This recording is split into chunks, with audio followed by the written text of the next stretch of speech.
Mister हर्ष राठौड़। दूसरा संदेश देने के लिए आएंगी Mrs Sneha Jones, Miss Sneha Jones. Harsh Rathore.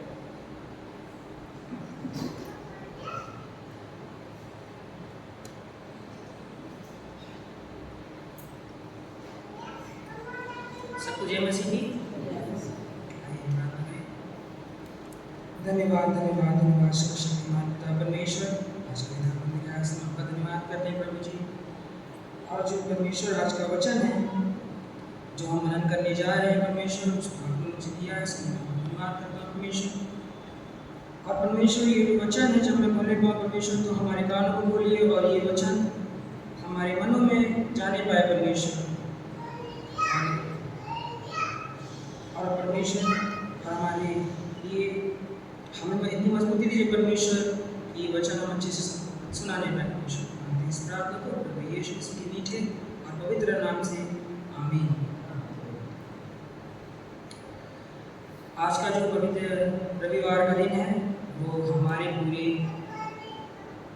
Diocese of Lucknow में मनाया जा रहा है यूथ संडे के तौर पे।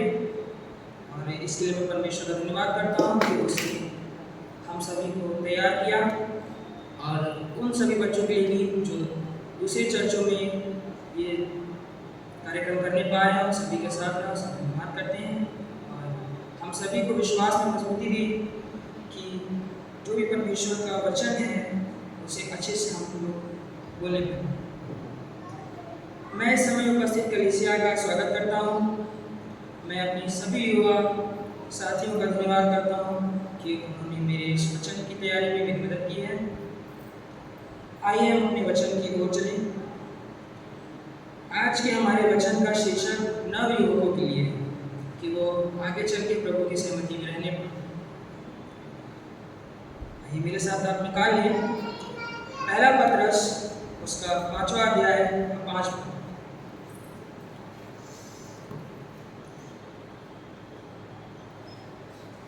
इस प्रकार है, नवयुवकों तुम भी प्राचीनों के अधीन रहो, और तुम सब के सब एक दूसरे की सेवा के लिए दीनता से कमर बांधे रहो, क्योंकि परमेश्वर अभिमानियों का विरोध करता है परंतु दीनों पर अनुग्रह करता है। देखिए, पत्रस हम सभी को ये बताना चाहते हैं कि हमें अपने बड़ों की आज्ञा का पालन करना चाहिए और एक दूसरे की सहायता के लिए तैयार रहना चाहिए। बिना किसी स्वार्थ के एक दूसरे की मदद करनी चाहिए और एक दूसरे की सहायता के लिए तैयार भी रहना चाहिए, क्योंकि परमेश्वर अभिमानियों का, जो घमंडी व्यक्ति है, परमेश्वर उसका विरोध करते हैं। और हमें अपने जीवन में घमंड नहीं करना चाहिए। फिर आप मेरे साथ निकाल लें नीति वचन 3:1 से 4 पर। तो मेहरबानी से पढ़ दें प्लीज।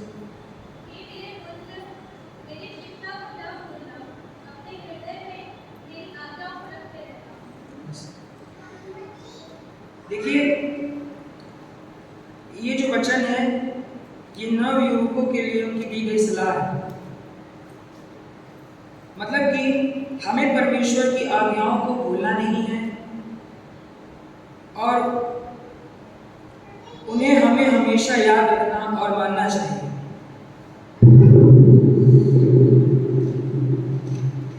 दूसरा,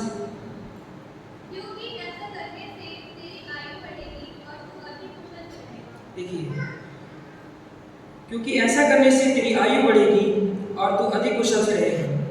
मतलब कि परमेश्वर ने इस संसार में हमारी जितनी भी आयु ठहराई है, परमेश्वर की आज्ञाओं को मानने से हमें हमारे जीवन में जो हमारी एज है उसको और बढ़ाएगा और हमें अधिक कुशल से रखेगा और अच्छे से रखेगा। तीसरा,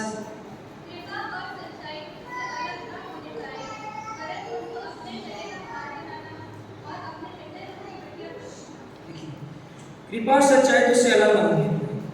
मतलब कि हमें अपने जीवन में, हम जो अपने जीवन में जो भी कृपा और सच्चाई दूसरों पे करते हैं वो हमसे अलग ना होने पाए, और हम परमेश्वर के जन जाने पाए, वरन उनको अपने गले का हार बनाना। हमें उसे अपनी शोभा बनाना है कि हम परमेश्वर के जन हैं, और अपनी हृदय पे पटिया पर लिखना, और परमेश्वर की आज्ञाओं को हमें अपनी मन में लिख लेना है। चौथा,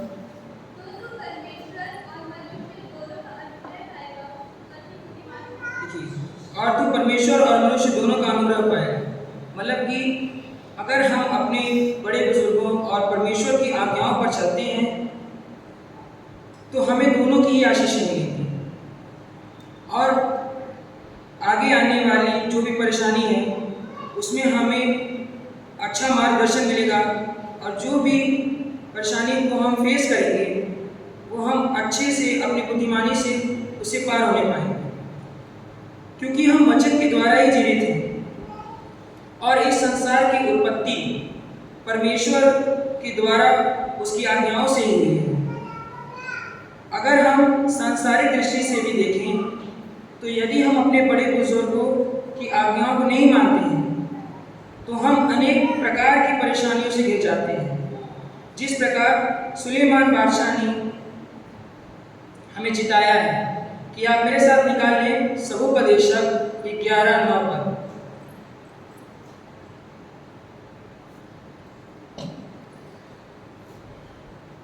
हे जवान, अपनी जवानी में आनंद कर और अपनी जवानी के दिनों में मगन रह, अपनी मनमानी कर और अपनी आंखों की दृष्टि के अनुसार चल, परंतु ये जान रख कि इन सब बातों के विषय परमेश्वर तेरा न्याय करेगा। ये वचन हमें ये सीख देता है कि जब हम जवान होते हैं तो बहुत से काम जो परमेश्वर की दृष्टि में अनुचित हैं, परंतु हम अपने उत्साह में करते जाते हैं, जो धार्मिक और सांसारिक रूप से अनुचित है। किंतु हमें भूलना नहीं चाहिए कि हमारे अपराधों का लेखा प्रभु लेगा, और जिस प्रकार के व्यक्ति के काम होंगे वैसा ही फल वे उन्हें देगा। इसी क्रम में हम एक और वचन जो आज के युवा वर्ग को भयंकर रूप से अपनी गिरफ्त में ले रहा है, जो व्यभिचार से संबंधित है, मेरे साथ आप निकाल लें मत्ती रचित सुसमाचार उसका 5वां अध्याय का 27 पद।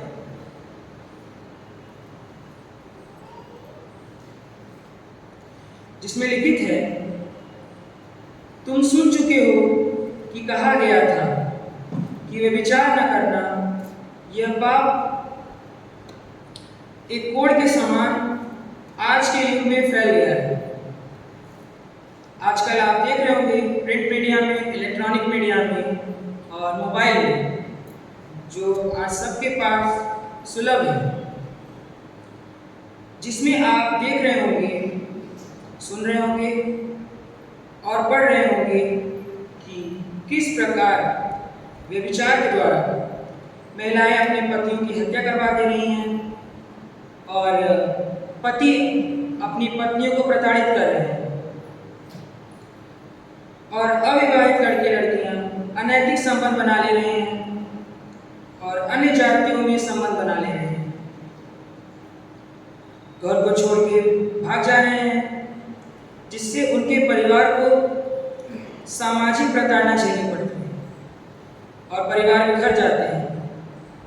समाज पर इसका गलत असर पड़ता है,